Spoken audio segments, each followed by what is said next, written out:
Hi everyone, my name is Juliana. I'm a certified psychotherapist with Men's Mental Health Institute. Today we're talking about 4 toxic signs that show she will absolutely ruin your life. So this may be one of the most important videos that I'm making because so many clients are coming to me disclosing experiences of being abused by their ex-partner or by their wife or by their current partner. I'm dealing with a lot of clients that are coming forward, dealing with years of abuse and disrespect and hurt, and also rejection from the woman that they put all their eggs in the basket for. Unfortunately, a lot of men suffer in silence here, letting their girlfriend or their wife completely drain them and burn them out to a point where they can't even work anymore. They're disrespecting their well-being, their autonomy, and their, in general, masculine presence at the end of the day. But I wish in those moments that you were able to see these 4 toxic signs beforehand so you can make those active changes where you can get out of the relationship before you become too emotionally involved. Think about it. If you knew these 4 signs early on, you could have avoided years of frustration and hurt. The first sign is being dismissive. Your problems are made to seem smaller, and her problems are made to seem bigger and more important. Okay, so why is being dismissive such a toxic trait? Within relationships, there should be enough respect and autonomy between the two of you that you're able to hear what the other person says, validate it, and give your input back with it. But within that process, if someone is not able to at least hear you out and say that they understand what you're saying, whether they disagree or agree, there still is a level of respect that should be happening. Now, if a partner is extremely dismissive with your issues and they will say, well, you know, this is still hurting me and I'm still upset about this. So we're going to go with how I'm feeling, and how you feel doesn't matter because I actually feel worse than you. That is a very toxic trait and something to stay away from. How can we work through a situation like that? This is where setting up healthy boundaries and being able to advocate for yourself will really help you note that discrepancy and bring to light the imbalance that is happening.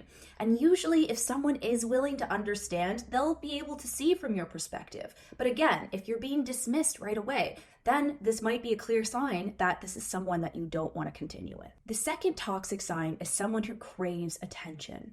Whether it is craving attention from you by someone else, whether it's online or in public, someone who craves attention is important to look out for. Now, wanting attention from someone is not a bad trait at all. When it becomes to the point of too much or I cannot function without this external attention, they might have an issue here.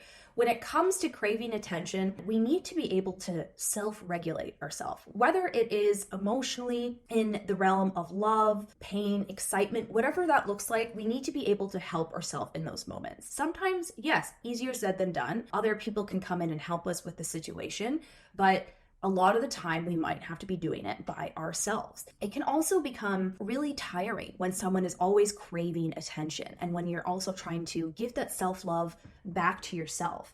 It's important to think, can this person love themselves by themselves? Or do they need me there all the time? Can I trust this person to be able to give themselves that self-love and self-emotional regulation without going online to look for that external attention? And maybe sometimes it's looking within. What else could I do to help them show that I am giving them this attention, to help them see that this is enough for them, whether it may be or not. But again, craving too much attention is a toxic trait. Now, the third toxic sign is pretty self-explanatory, but it's being negative and really disrespectful. This is someone who is always seeing the glass half empty, opposed to half full. Someone who is never recognizing your accomplishments, your achievements, or even your willingness to try within the relationship. They were always putting the negative onto you and never taking accountability for any of their actions or behaviors. This is also someone who will constantly put you down and see you as hurtful if you try to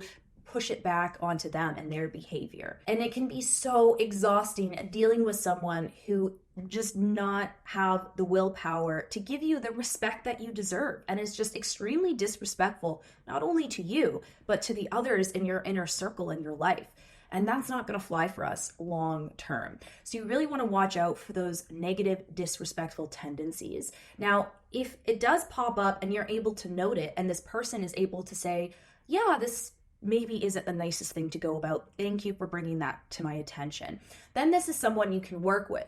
But if you bring this up to someone's attention and they go, how dare you say I was acting like that? And then they put it all back on you, that is a negative sign. That is a toxic trait. They aren't able to take the accountability for themselves. And it can be really hurtful and honestly confusing at the same time for someone who's really, really trying, and they keep being constantly told, you are not enough, it's not what I'm looking for, and it's not good.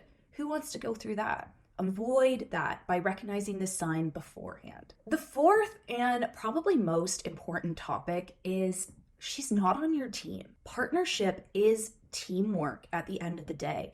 It's never going to be 50-50 all the time. It might be a dance of a give and take on both sides, but that dance only works if we're working as a team in the first place, right? She has to be on your side. So if you find that you're at a social function, let's say, and you're talking about your life, your career, and she only has something dismissive to say about what you're saying about yourself, this isn't someone who's on your team. This is someone who's actively competing against you. And competition, yes, can be good in some situations to help lift everyone up. But when it's long term, when we're trying to work together to build a life that we want, that dynamic is just not going to work. And it's not going to make anyone feel good or want to continue a relationship with you down the line anyway. This is a golden rule within relationships. Depending on the situation, you should never really be out and about talking negatively about your partner, okay? If you're in therapy and you need to disclose and vent, that's a different situation.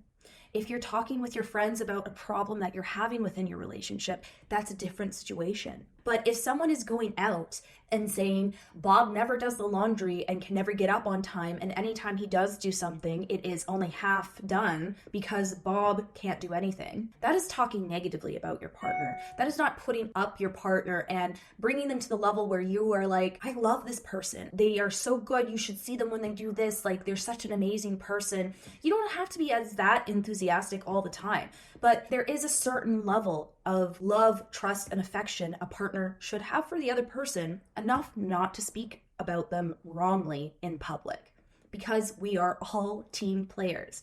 Relationships work when we're a team. And if someone is not on your team, that can make it way harder than it needs to be.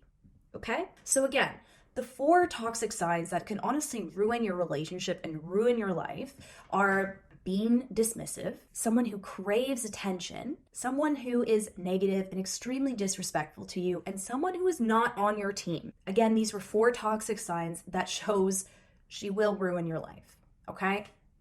Watch out for these signs, make note of them, and always note when they do come up, because sometimes behavior just needs to be brought to our attention to start fixing it. Until next time. Hey guys, if you liked today's video, don't forget to follow us on our socials on Facebook and Instagram, where we post daily, and on YouTube, where we post weekly.